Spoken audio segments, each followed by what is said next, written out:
Mirë mbrëma dhe përshëndetje, unë jam Mesut Shabani, jeni në podcastin Mesut Shabani. Miqtë të mi, bëni subscribe. Sot është e njëjte, data është 5, muaj është i 3, viti 2026, vit që po e shkelim gati 3 muaj. Një fotografi në mbrëmje, që them drejt mendova se është, apo janë të ftuar në iftar dikun, sepse dhe Mickovski kishte ftuar disa qeveritar dhe funksionar politik në Kumanov në një restoran për iftar. Nuk do i kush ishte si ishte sepse është PR kjo. Por, më ka befasuar një fotografi sonte, cila filloi të qarkulloj rreth iftarit, nuk e di kur është pajtur, sipas asaj që shkon për fotografi është ditë, ndërmjet studentëve të cilët janë në krye të grupës që udhëheqin për provimin e korrespondencës të mbahet në gjuhën shqipe, me Bekim Qokun. Vlen pra bën PR. Nëse je në pushtet, nuk ke nevojë të bësh simbolik politike me studentët, por të marrësh vendim institucional. Studentët ishin te Bilal Kasami, si kaluan, si ai ndarsen. Tash te Qoku, e njëjta parti, e njëjta qeveri, të thofin Ali Hoxha, Hoxha Ali. Unë vetëm pres që një ditë studentët i takoj dhe Mickovski se çu të drish këtë punë, mund ta bëj Qoku. Për të kryer punë jo. Pra, do i kisha lutur studentët, një e para, në grupin e tyre që kishin shkuar te Qoku dhe grupi i deputetëve të Vlenit, nuk kishin asnjë nga gjimia femërore. Për dallim, për asaj që unë viteve 1981 isha pjesëmarrës i demonstratave në protestat e studentëve të Universitetit të Tetovës në Prishtinë vitin 1981, ku kishim edhe shoqe, ashtu i qunim asë kohë, mjaft, jo pak, ju shkuat ekip burrësh. Pra, forcën e studentëve duhet ta dini se çka është. Ishit, miqtë të mi, dhe ardhmëria jonë te Bilal Kasami. E njëjta është, e njëjta strukturë. Bile Bekim Qoku ka më pak autoritet se sa Bilal Kasami. Nuk është okej, por vetëm pres që të caktoj një termin te Mickovski. Gabim e keni konceptin. Sepse forca e studentëve zakonisht nuk kupton fuqinë që kanë studentët si grup shoqëror për të ndikuar në ndryshime politike, sociale dhe akademike. Nuk është vetëm numri i tyre, por disa elemente që i bëjnë faktor real. 1. Legitimiteti moral. Studentët perceptohen si zë i së ardhmës dhe i arsimit. Kur ata protestojnë ose organizojnë kërkesat, shpesh marrin më shumë simpati publike. 2. Kapacitet për mobilizim. Universitetet janë vende ku njerëzit mblidhen lehtë. Një iniciativë mund të përhapet shumë shpejt në fakultetet dhe rrjetet sociale. 3. Presioni publik dhe mediatik. Protesta studentore shpesh tërheqin media dhe detyrohen pushtetin të reagojë, sidomos kur lidhen me çështje arsimi, gjuhë apo të drejta.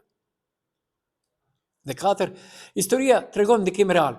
Në shumë vende studentët kanë qenë katalizator ndryshimesh politike, reformash universitare dhe madje lëvizjesh demokratike. Miqtë mi, unë ju them këtë kështu nga zemra. Në Universitetin e Prishtinës vitin 1981 ndryshe bësh gjë. Lena atë që thot Ali Ahmeti tash se pas ka rëzuar prishur Jugosllavinë. Ai. Por studentët, grumbëllën e studentëve, kush e bënte 40.000-60.000 ato protestat të studentëve të marsit të prillit në Prishtinë. Por ka një kush kryesor tash. Forca e studentëve ekziston vetëm kur ata janë të organizuar dhe të qëndrueshëm. Pa organizim, energjia shpërndahet shpejt dhe pushteti zakonisht e injoron. Në kontekstin që shpesh diskutohet në materinë e veriut, për shembull, çështje gjuhë, provime profesionale universitete, forca e studentëve matet me aftësinë e tyre të detyrojnë institucionet të marrin vendime konkrete, jo vetëm të bëjnë takime apo fotografi politike. Problemi këtu është shumë i thjeshtë. Nëse je në pushtet, nuk ke nevojë të bësh simbolik politike me studentët, por të marrësh vendim institucional. Takimi që përmend deputeti Bekim Qoku nga koalicioni Vlen në thelbër duket më shumë si menaxhim i perceptimit publik se sa zgjidhje e problemet. Kush kontradikta? Vlen është pjesë e qeverisë. Në çështja e provimit të korrespondencës në Shqip është e garantuar me kushtetutë dhe ligj, atëherë qeveria mund të ndryshojë aktet e ligjore, të jap udhëzim administrativ ose të bëjë ndryshim ligjor në kuvend. 2. Studentët nuk duhet të lëbojnë te pushteti që tashmë i mbështet. Kur deputetët presin studentët për ta diskutuar problemin, krijohet paradoksi. Ata që kanë instrumentin për ta zgjidhur sillen si opozit morale që vetëm dëgjon. Argumenti 22 viteve problem është politikisht i dobët. Në momentin që jeni në qeveri, përgjegjësia fillon nga dita e parë e mandatit të Qoku, jo nga historia. Çfarë nuk kupton praktikisht kjo situatë? Ka 3 mundësi reale. vlen nuk ka fuqi reale në qeveri për ta shtyrë këtë vendim, nuk është prioritet politik dhe përdoret për konsum publik, ka rezistencë nga partnerët maqedonisë, prandaj zgjidhet rruga e takimeve simbolike. Në politik ka një rregull të thjeshtë. Kur jeni opozitë, organizon takime me studentë, kur jeni në pushtet ndryshon vendimin. Nëse pas gjysmës së mandatit çështja ende është në fazën e dialogut, atëherë problemi nuk është teknik, por politik. Studentë të dashur, ju jeni ardhëria e këtij populli dhe mos bini në lojra të ulta që u servon pushteti që ka më tepër për PR se sa për zgjidhje problemi. Te në pushtet, nuk keni çka takoni me këta. Vetëm mund ti kurzoni, e bëni ose bëni. Nuk është okay, por vazhdojmë më tej. Unë do ndalem pak edhe në disa gjëra krejt tjera. Sot në Tetov kam parë të komuna se si gropohet apo hapet atje ndërtimet e një objekti. Nuk kishte sot as një të dhënë kush është ndërtuesi, kush është kryesi punimeve, cile është vendimi i lejes e kështu me radhë, dhe afatizimi. Kjo ndodh vetëm në Tetov dhe të shqiptarët në kohën kur është Bilal Kasami. Vërtet është. Dhe në mbrëmje, vajci përsëri është paraqitur. Në një intervistë për gazetën për bullgare BGN, që është zyrtare, ai thotë: ndryshimet kushtetuese janë një kërkesë për cilën nuk mund të kemi negociata. Nëse këto kriteret dhe kushte nuk përmbushen, nuk do të ketë përparim në rrugë drejt antarësimit për Maqedoninë. Kam një komunikim shumë të qartë në qeverinë e Maqedonisë së Veriut, se kjo kërkesë duhet të përmbushet dhe nuk i nështrohet negociatave, ka deklaruar eurodeputeti dhe raportuesi për Maqedoninë e Veriut Thomas Vajci në një intervistë për BGN. Ai ka thënë se edhe korrupsioni është problem. Në lidhje me korrupsionin, i cili mbetet një problem kronik për gjithë rajonin e Ballkanit perëndimor, eurodeputeti tha: korrupsioni është një problem që ndajnë shumë shtete brenda dhe jashtë BE-s në shkallë të ndryshme. Ai dëmton interesat e qytetarëve të gjithë Bashkimin Evropian. Pra, Maqedonia ka shumë të lashe, nuk është vetëm futja bullgarëve në kushtetutë. Çfarë do të ndodhë me çmimet? Nuk e di sa keni lëvizur këtyre ditëve në për lokale, vërtet në për dyqane, dhe vëreni se gjërat e para diktohen te ngritja çmimeve të duhanit, cigareve. 10 denar e lartë. 10 denar e lartë. Nuk ka ti çfarë të diskutohet. Po ashtu ka paralajmërime për rritjen e çmimit të naftës, i cili Mickovski thotë shqyrtoi mundësinë për të ulur akciza dhe taksa. Dini kur tha vetëm 4% do rritet rryma e vënës, 150 euro.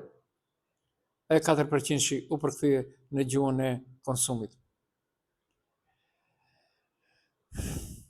Pra, edhe njerë, gjithande. Unë do ndalem pak edhe te gurthemeli i kampusit që duhen ta vënë në Shkup. Dhe te Universiteti Nëna Teresë. Pra, nuk më ka lodhur, por gjatë gjithë kohës mendoj vetëm një gjë. Kush janë ata të cilët po mundohen që në emën të shqiptarëve në Maqedoninë e Perëndimore të largojnë një, si të themi kështu, një IDB shkurt e shqip, një universitet. Sepse vërtet e shkërën qethse, çka po ndodh me shqiptarët në Maqedoni. Pse hesht vleni me ndryshimet në ligjin mbi arsimin e lartë? Vetëm një gjë dihet. U thash se do flasim pas të shqip. Nuk e durojnë Tetovën.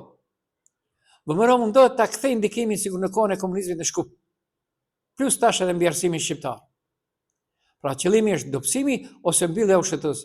Vetëm Universiteti Nëna Teresë boll është dhe plus në Shkup është. Atë pse është vlen lidhur me këto ndryshime? Pse është vlen? Edhe shkrirja e vlenit ka këtë porosi, boll Tetova.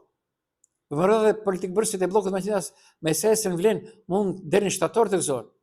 Mendoni se nuk ka lëvizje në Tetova, po lëviz Tetova. Edhe atë pozitivisht si për herë. Vëmëro mundohet të kthejë ndikimin si në kohën e komunizmit në Shkup për çdo sferë, por edhe mbi arsimin shqiptar. E mbani mend shkollën e lartë pedagogike në Shkup? Kush e kontrollonte? Qëllimi i dobësimit ose mbylla ushtës bëhet në fjalë. Vetëm unë të boll. E kësaj bie kontrollohet nga nashite me gjuvashite. Pra, kush ka qenë në qeveri ndonjëherë e di se para se të vinë gjërat për dërgim në kuvend, ka marrëveshje paraprake të koalicionit që është në qeveri. Pra, vlen nuk është e virgjër kësaj radhe. Dhe njësoj mund të kontrollohet nga Shkupi pasi nuk mund të lënë popullatën shqiptare pa arsim universitar. Atëherë, ndërmjet të këqijave të zgjedhim opsionin UNET-s. Se BDI ishte lule.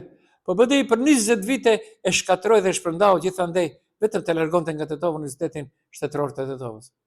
Po nuk e doli. E parcializoi. Ku nuk e dërgojnë? Kërshov, Kumanov. Nga nuk e dërgojnë? Dibër. Po nuk e doli. Ishte me urdhra. Njësoj do dështoj edhe ky veprim tash. I vëmërot e përmes. Sepse USHT-ja është krijuar me gjak, ata mundin ta bëjnë ligjin, por jo, nuk të pranoj populli. Debati që po hapet rreth ndryshimin në ligjin për arsimin e lartë nuk është vetëm teknik, është thellësisht politik dhe lidhet me balancën e institucioneve shqiptare në Maqedoninë e Veriut. Atëherë, shtrohet një logjik prapë edhe një herë po e përsëris. Pse hesh vlerë? Ka disa arsye të mushme politike. Pra, mos konflikt me partnerin qeveritar, vjen është në pushtet me vëmërot e punën, një përplasje hapur për arsim do hapte konfliktet e reflektuar me partnerin kryesor, por momentin duket se zgjedhin heshjen për të mos destabilizuar koalicionin. Projekt politik i UNET-s, Universiteti në Teres është projekt që qeveritë e fundit po shtin fuqishëm si Universitet Shtetëror në Shkup. Kjo për disa qarqe politike është mënyrë për ta zhvendosur qendrën akademike shqiptare nga Tetova në kryeqytet. 3. Frika nga përçarje votuese shqiptar. Çdo debat me universitetet shqiptare prek direkt rivalitetin mes institucioneve dhe mund të krijojë ndarje politike mes rajoneve të Tetov-Shkup. Çfarë frike ekziston realisht? Shumë analistë shqiptarë dyshojnë se përmes ndryshimit ligjor mund të ndodhë centralizim më i madh i arsimit në Shkup, dobësim gradual i Universitetit të Tetovës, favorizim institucional për Universitetin në Teres. Nëse kjo ndodh përmes financimit, programeve ose politikave kadrovike, atëherë balanca akademike shqiptare ndryshon. Ka dhe dimension historik. Universiteti i Tetovës nuk është thjesht universitet, ai është produkt i një konflikti politik dhe simbol i arsimit shqip që nga vitet 1990. Ndërsa Universiteti në Teres është projekt institucional i shtetit pas marrëveshjes së Ohrit me logjikën Universitet Shqiptar në kryeqytet. Pra kemi dy filozofi. Tetova, universiteti i lindur nga rezistenca politike, dhe Shkupi, universiteti i krijuar nga politika shtetërore. E shtron pyetje reale politike. Nuk është nëse duhet të ekzistojë UNET-ja. Pyetja është apo ndërtohet UNET-ja për të dobësuar UT-ja. Nëse përgjigjja është po, atëherë realiteti dhe debati bëhet shumë serioz. Pjesa që flet për kampusin e UT-s është tipike retorike zhvillim qeveritar. Ai paraqet projektin si sukses historik, por nuk e prek fare dilemën kryesore. Çfarë ndodh me balancën mes universiteteve shqiptare? Dhe del ai Aga Izet. Hedh atje një gur, hedh një beton dhe thot 45 milion euro. A dini se 45 milion euro deri tash Universiteti Shtetëror i Tetovës nuk i ka marrë për këto nga viti 2004 kur është zyrtarizuar. Për 10 vite. Falni, për 20 vite. Pra, shumë prapavije dhe lorja të pista është duke bërë vlerë. Dhe unë nuk do ndalem, pra do përshtroj një pyetje, sepse vleni ende nuk është krijuar si parti politik. Pse dy liderët politik, Izet Mexhiti dhe Bilal Kasami, nuk prononcohen lidhur me luftën në Iran? Me këjon? Me Agën apo me Shirakun? Pra, me Amerikën apo me Iranin? Ja, unë po them publikisht, unë jam me Amerikën. Hajde. Thueni që ta din votuesit e juaj. Jo nesër kur ta zëm në thojza, se nuk ka shansa që Irani të bëjë diçka, të thonë apo me bëjë diçka, ne. Jo, është koha që elektorati tuaj t'i thonë me kënd jeni si parti politike Besa dhe LD. Pra, dy liderët duhet të prononcohen. Ka shumë çka, por mbi gjitha do ndalen pak edhe në fitoren e Shkëndisë. Sot Shkëndia triumfoi në derbin ndaj Vardarit. Çfarë nuk pa? Referët, thojë se kishin caktuar me emra dhe mbiemra shqiptar, 8 kartona të verdhë. Dhe për pak nuk e dhanë ata një gol për kundër Shkëndisë. Vjen shumë keq Micko. Zhallmi, ha? Ti zgjupi ekip ata. Okej, nuk është okej. Nuk është okej. Nuk është okej. Pra, gjithandej vetëm ngulitja dhe vleni hesht. Hesht ose është sajes politike e Mickovskit. Unë këtu e përshëndes, ishit me Mesut Shabanin në podcastin Mesut Shabani. Dëgjohemi sërish nesër. Bëni një subscribe, mos harroni.